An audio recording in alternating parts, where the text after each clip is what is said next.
There's the attic. Hi everyone, welcome back to our second session of Instagram Live. It's good to see all of you here on the platform again. Thank you so much everyone who tuned in last time on Monday with Mandy Moore. She is delightful, and really appreciate everyone tuning in and submitting your questions. I did forget, however, to plug Mandy's new album, which just came out. It's called Silver Landings, and it's amazing. I've listened to it 100 times, so I have to make up as a friend to say, please go listen to Mandy's new album. It's incredible. Her amazing husband Taylor also put out a song yesterday, I believe, all about social separation and staying home and how easy it can be. So go check that out as well. Today we're going to be joined by Connie Schultz, somebody who I truly admire, not only as someone who makes being a political spouse look so easy, but it's just also a wonderful human being and a great presence on Twitter as well, which I really admire. So before we bring Connie in, we've got quite a few questions to get to, and we'll bring Connie in because I think a lot of the questions apply to her as well. And if you have other questions, you can just type them in the comment bar and submit them that way. Maybe we can get to those as well. But hello to all of you joining us today. So a lot of really funny questions. And I think one of the interesting things is how many different types of questions were submitted. So some of them are ridiculously political, which I have no idea how to answer, and some of them are so in-depth in the Harry Potter world that even I don't know how to answer them. And I love it. I just love all of you and all of your questions. One thing that was really funny is Tay asked, what was the weirdest thing that happened to you on the trail? And I was thinking about that this morning. So one time I was giving a speech in DC. I forget what event it was for. Maybe it was New York. And I took up what I thought was my speech. And when I got to the podium, I quickly realized that it was not the speech that I thought I was prepared to give. And I had to make up so much stuff on the spot, trying to remember what I had written myself and what the team had helped me write, filling in the blanks of one of the drafts that I had brought up, which was a little nerve-wracking. That was very early on in the campaign too, which is where improv skills definitely came into play. So don't ever let anybody poo-poo on a theater degree, because it definitely came in handy then. Karen asked about advice for parents to keep kids motivated and involved.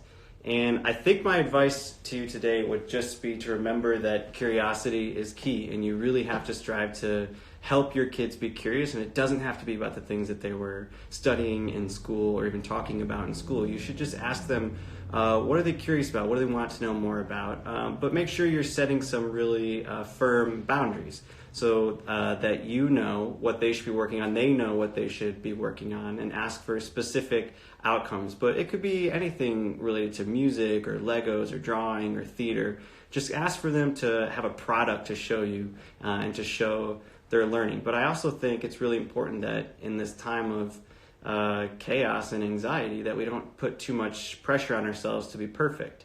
So just because you now are tasked with homeschooling your kid doesn't mean you have to be a perfect teacher. So don't put too much pressure on yourself to all of a sudden overnight become the best teacher that you can be. Make sure you're just being there for your kids, honoring one another's feelings, being honest about that, but then also setting up some boundaries and expectations. I did put on my Twitter a couple days ago some ideas about reading, ideas about morning meeting, and I'll follow up today with another idea about how to spend time alone and what we can do in that solo time, as I call it. All right, I want to jump in. I want to bring Connie in because I feel like a lot of these questions I want to know Connie's opinion on as well. So let me bring Connie in. Don't hit the wrong button, Chasten. That would be so embarrassing. Okay. Boom. Add Connie.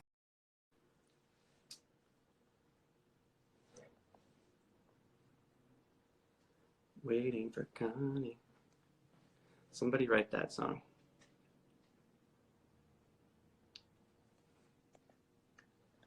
I think it's also, while we're waiting for Connie, I'm going to reply to my mother who asked, how do I find you live? I hope you're online now, Mom.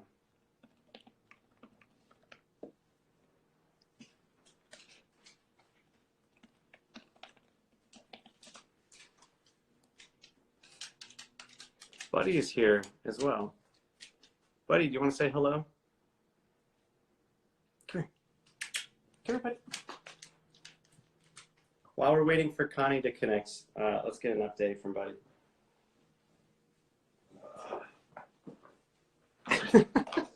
Buddy had a very eventful morning. I think he ate a stink bug. So, say hi, Buddy. All right. Good job. What if we just sat like this for a whole hour? Okay, go ahead. All right, let's see. Connie's having some issues. Let's try again. Oh, I see so many wonderful people in the chat. Hi, Emily. Hi, Abby. Hi, Andy. Owen. Brokaw's here. Oh, Mandy's here. Hi, Mandy. All right, let's try it again. Hi. Hey! Sorry about that. That's okay. Things can be difficult. I'm just figuring all of this out too. So. Well, I was moving around in rooms, and as you know, I got to pull up the blinds wherever I am, so that my best chance here is that Walter right here and Franklin right over there is not going to start barking. So we'll see how this goes. That's my number one fear too, and that's why I left the door to the attic open so the dogs could come and go as they please. But Buddy's really taken to barking at everyone and everything that goes by. So. Same. Yep. Who cares? This isn't anything polished and formal. We're just hanging out. Well, I'm glad to hear that, because I don't have polished or formal for you. So here we go. Well, I have so many fun questions that were submitted. It's really cool to see the different types of questions people submit, and then also where everyone's coming from. I mean, we had questions from Brazil and Portugal and Korea, Australia. It's really cool. But right away, I just feel like I need to tell folks how much I admire you as someone who, yeah, you're great at standing on your own 2 feet as an individual. As are you. And you had to learn it you. even faster than I did on a much larger stage than I did. That was an adventure, but you wrote a helpful book, and I called you about that early on. So if nobody knows about Connie's book, it's called "And His Lovely Wife." I have it here. It's about separating yourself from your partner, standing on your own 2 feet, but also being a supportive and loving spouse. And you really have a lot to figure out as you navigate that new environment, right? When to voice your opinions, when to offer a helpful word, and when to stay back and let the team do their thing. Well, I thought it was important early. Well, a couple of things were important for me. Now, I can understand this happened quite a few years earlier than you. Sharon ran for the Senate in 2006, and we had just gotten married in 2004. And it was quite the earthquake. I was a newspaper columnist. I was a woman paid to give my opinion. I had to take a leave of absence at my insistence early. And then I started to understand pretty quickly. It was really hard to go from being a woman always saying what I think to going, well, Sharon says this and Sharon thinks that and Sharon says, and so that was a bit of an adjustment too. What I learned over time, and the reason I wrote the book because my editor wanted me to read it. Yeah. But I wrote it in part because I understood clearly you should just be who you are always. Right. Nothing should change. And anyone who wants to change you needs to be off the team, or at least to be quiet around me, because I'm not going to change the colors I wear. I'm not going to change the opinions I have.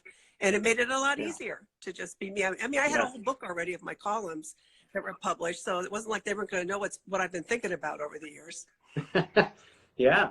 That was an interesting adjustment for me. On one hand, I mean, I've never been political, and I'd only stood at Peter's side while he ran for mayor and then the DNC chair. That didn't require a lot of me. And then figuring out how to be my own person and how to voice my opinions and how not to lose your identity, because I think you could really easily. I think you could very easily fall into the trap of letting people tell you who to be, how to be, what to say, what not to say. And I had to learn quite rapidly what advice to take and then what advice to hear, but not take, right?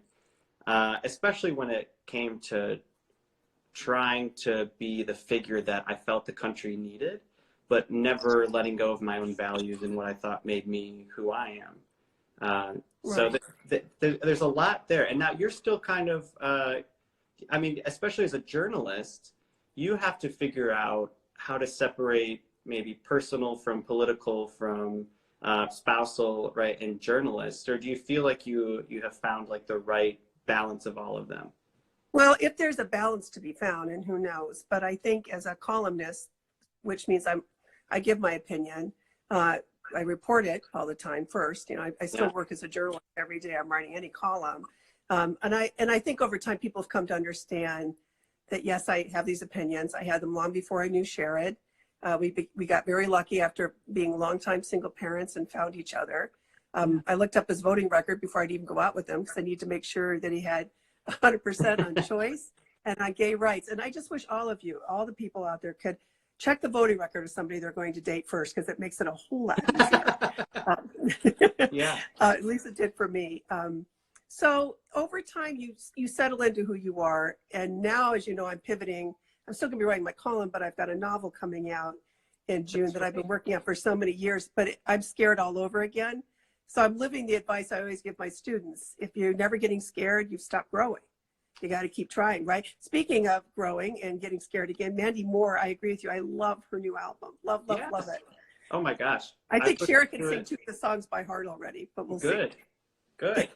I mean, I've listened to it on repeat. The thing I love about her album is that it's really poetic, but it's an entire personal journey. I mean, all of the lyrics there have so much weight to them. So. Well, whenever we speak from our hearts, you've done it. I've seen you do it so many times in speeches and on Twitter. Mandy's doing it with her songs. You hope to be doing it with your writing. You're always speaking from your heart. If you're really speaking the truth, right? Yeah. And if you're really speaking about what matters in your world, you're speaking from your heart. Yeah. I like what you said about being scared and nervous. I felt so often on the trail, absolutely terrified before I went into something because the expectations were very high, right? The weight of the situation was immense. You never want to be the one to ruin anything, right? Or to sour the campaign. But afterwards, I would often go in there and just say, I have no control over most of the things in the situation except for myself, right? When it came to protesters or people who would ask, extremely sharp, pointed questions, not because they wanted to ask a question, but they wanted to say a statement right behind their question. Right. Pushing all of those things aside, just feeling like I'm just going to go in there and be myself. I'm going to tell my truth, tell my story, whether it resonates with them or not. And then I found so often on the other side of that, when I'd come out of that event, I'd feel so great about it because I was just me. And I let go of the weight and the expectations of other people, which I think is so common, not just for political spouses, but for everybody, that you get so wrapped up in the expectations that other people have of you that you start giving up what makes you so unique. You stop trusting yourself too.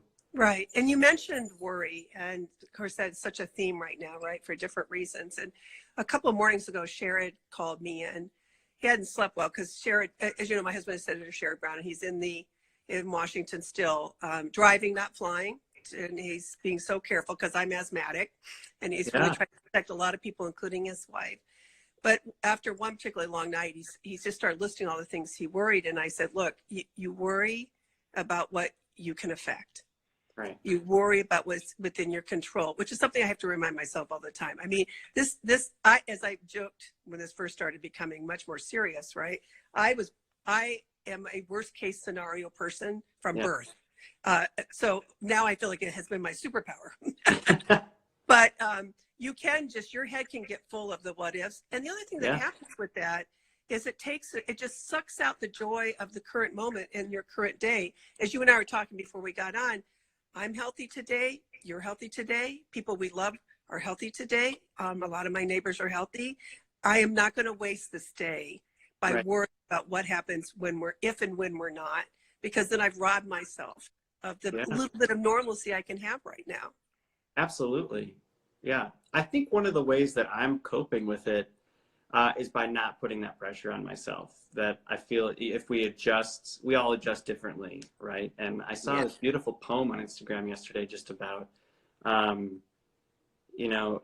it's okay if you didn't bake the bread or bake the pie. It's okay if you didn't write the book. It's okay if you didn't, watch that show on Netflix that you anticipated. If all you did was, allow yourself to be comfortable in that worry, that's enough.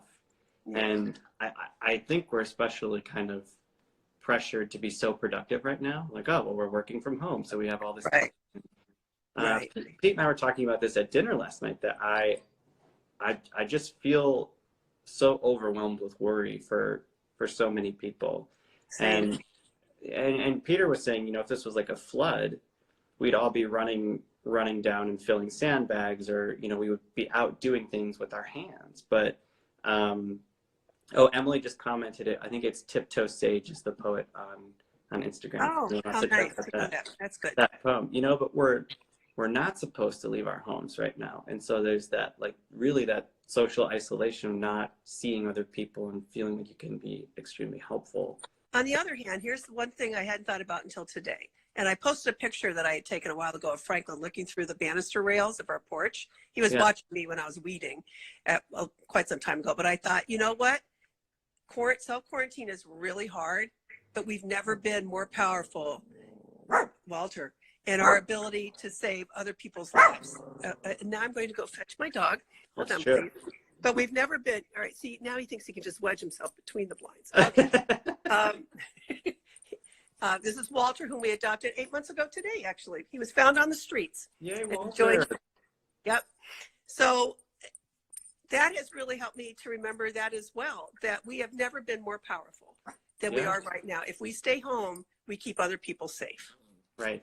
And I think a lot of people are starting to understand how much connection is so key. I think we get so used to being isolated even when we're out and about and in our own circles, right? And how important it is to connect with other people and care for other people. I mean, look at the ways we're doing it now, even through distance and through social media. How important it is to make sure we're taking care of people and helping others smile and building one another and helping people navigate anxiety, worry, and depression. Right. Okay, I have more questions for you. All right, let me scoop up. Oh, you want to go outside? That would be terrific. Come on, Franklin, you too. All right. I'm actually offended that. Pardon me? I'm offended my dogs aren't up here. I feel like, last time when we did this with Mandy, they ran away from the room too. I don't get it. They're here all day, and then I think they know they don't want to be put on the spot. They're a little camera shy. I wish ours were. They are never camera shy. Buddy's not camera shy. Truman doesn't care about any of us. Okay, so you mentioned a few projects around the house, but what are you doing right now to stay healthy, stay sane? I'm writing a lot more of my handwritten letters, which I love to do anyway, but now I'm sending a lot more pop-up cards to the kids, the grandkids, because we have 7. Oh my gosh. I just finished, I have a column due today. I'm still writing my syndicated column. And I have a piece coming out in Time Magazine next week. Talk about a pivot. When they originally asked me to do it weeks ago, it was going to be simply, there's a lot of good in the world still, right? And they asked me if I'd be willing. Well, now we had to pivot. And so I had to scrap basically essentially the second half of the essay. And I ended up liking it okay, though. I like where it went. I'm never happy with my work. I never read my books, for example. I will never be doing that. We're still gearing up to try to figure out what we're going to do with the book tour, because The Daughters of Erie-Town comes out June 9th. Yeah. And I think a lot of the book, if not all, the book talks are probably going to be canceled in person, but we're figuring out what we're going to do about that. Right. I'm trying to support a lot of other writers right now. When their books come out, I've asked them to let me know. And if there are any writers watching this, if you have a book coming out in the next few weeks, hit me, direct message me on Twitter. Everybody can. You're public on the day of publication.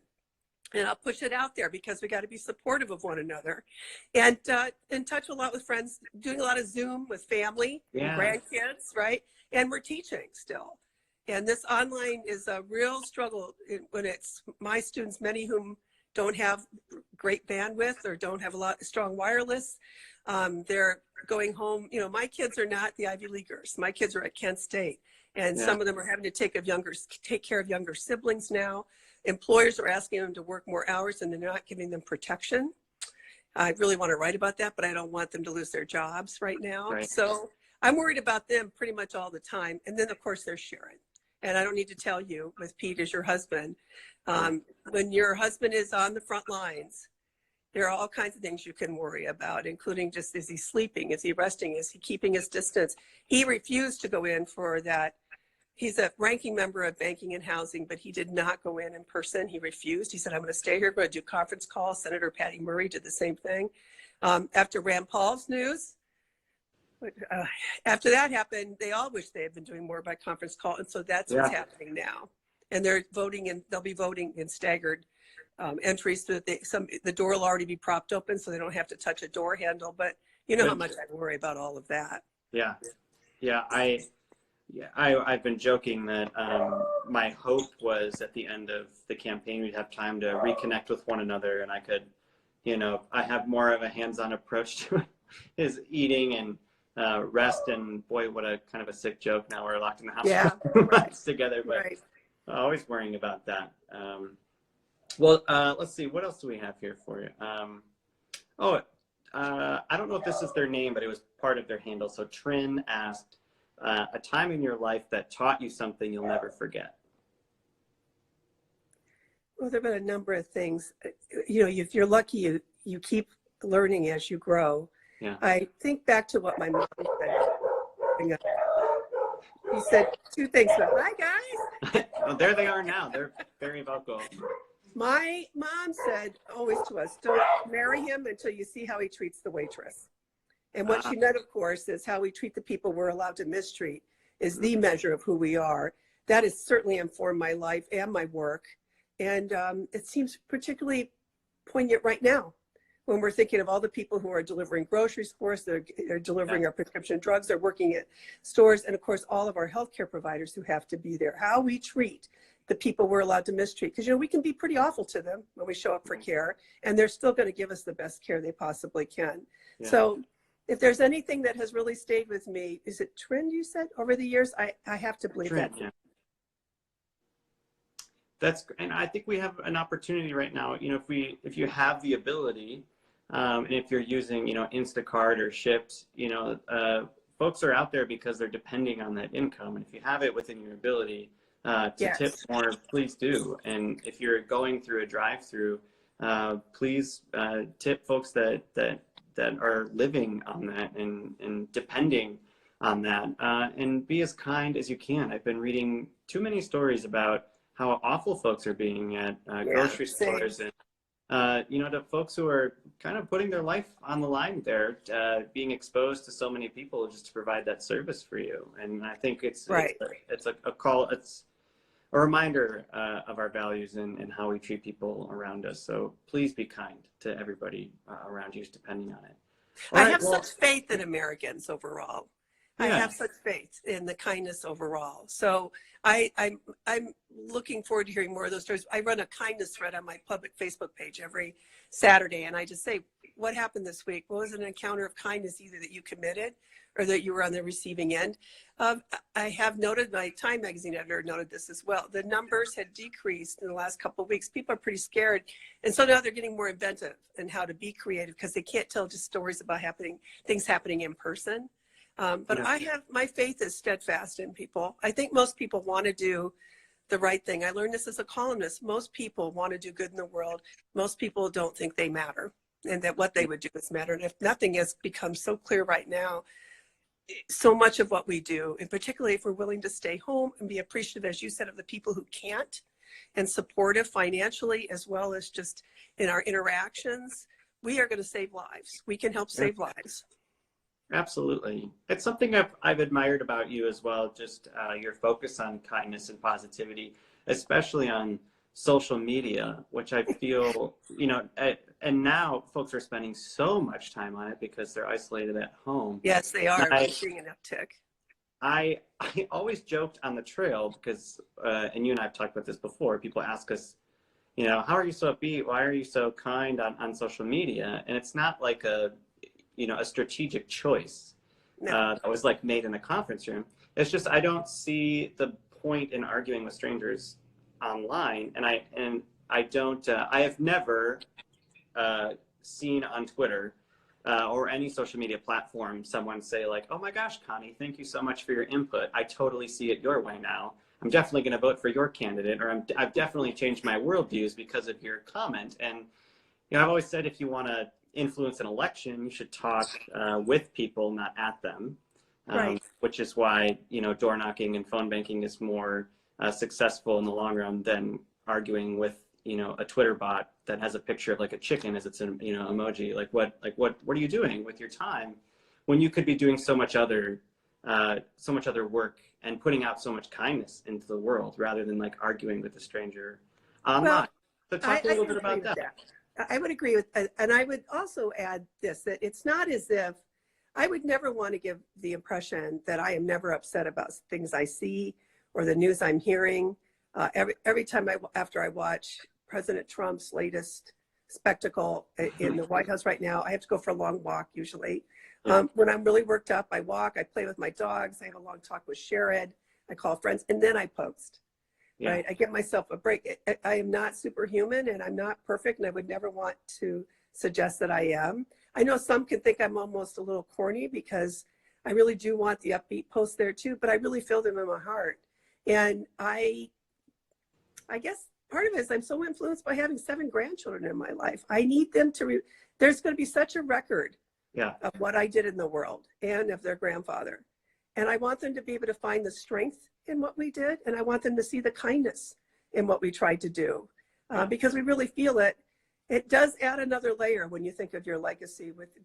For us, we think of our family. That's it. I don't mean the world at large. I'll easily be forgotten. But I hope my grandchildren will find strength and their own courage when they need it, knowing that we had tough times and here's what we did. Yeah, absolutely. Does that sound corny? That's pretty corny. No, I think people, but that's the problem, right? We're made to feel that that's corny because we care more about kindness and values and building other people up rather than tearing other people down. It's not corny. I think that is actually the true show of strength. I think it is stronger and harder to be kind and balanced on social media. It's so easy to tear people down, especially, I mean, if you're hiding behind like a fake account or you're hiding behind, that veil social media can give you. It's so easy to tear people apart. I mean, I've got a lot of opinions on things and sometimes we all want to go off, right? But sure. I channel that energy somewhere else. I don't find any value in tearing someone down, especially because we're all imperfect and nobody is perfect. I think that's the thing about Twitter, right? Like you wake up and you open Twitter and you're like, okay, who are we destroying on Twitter today, right? It's like the Twitter sphere has decided to attack one person of the day or who's canceled today. And I just don't see any value in that because we all make mistakes. There's all missteps. There, of course, are things to be corrected and always folks who need to apologize, et cetera. But what are you doing with your time and your energy and how you are participating in social dialogue? And I've just always respected you and admired the way that you go about that on social media. Well, thank you. The feeling is so mutual on that. Well, thank you. Well, I think we're running out of time.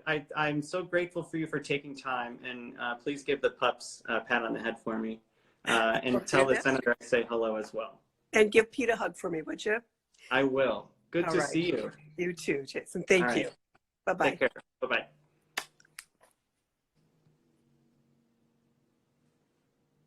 Connie's remarkable. If you're not following Connie, please check out her social media on Instagram and Twitter. I hope you take a couple of those nuggets just with you today. I really do think there's a lot of value in building people up rather than tearing people down. And when it comes to the political discourse happening out there, you got to protect your heart and yourself first. And if you're going to get involved in a conversation online, which I think mostly it's not a conversation when you're trading messages with somebody on a Twitter thread, that's really not a conversation happening. There's just people yelling into the ether past one another. That's why I think if you really want to be helpful, if you really want to help your candidate win, or if you really want to spread a message, donate and advocate to an organization doing that.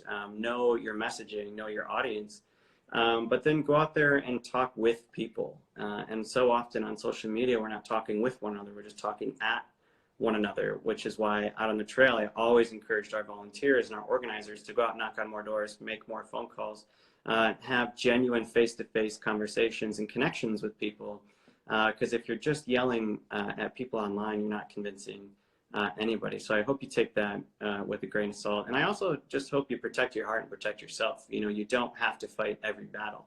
You don't have to jump into every piece of drama happening on Twitter. It's kind of, I used to tell my students, Twitter's kind of like a dumpster fire. And when you see it, you have the opportunity to dump more gas on the dumpster fire, or you can just walk away, because the best way to put out a fire is to deny it oxygen. So don't even get involved. Went a little bit over time, but I really appreciate everyone submitting your questions. They're beautiful questions, and I can see a lot of concern in your questions as well, not only for Peter and I and the dogs, but your neighbors and your community and our country and our world as a whole. I hope you take care of one another. I hope you're taking care of yourself. And in doing that, please make sure you're following the scientists, you're following all the advice out there. Make sure you're checking where your news is coming from. Wash your hands, stay at home, take care of one another. If you want to catch up with Pete, I know he's doing Instagram Live today at 5. He'll be talking to Derek Cass, who's an emergency room doctor in New York City who's been diagnosed with coronavirus. They'll be catching up, talking a little bit more political over on Pete's feed than on mine, and also some updates and insight from Dr. Cass. As well. I see a lot of your comments as well. It's just so nice to see all of you. I hope you're taking care of one another and yourself. We'll be doing this again tomorrow, actually, at 3. I haven't announced the guest yet, but it'll be coming shortly. I so appreciate you spending your time again with me today, with Buddy. Truman, of course, doesn't care about any of us. You can catch Pete at 5. Until tomorrow, take care of yourselves. Bye-bye.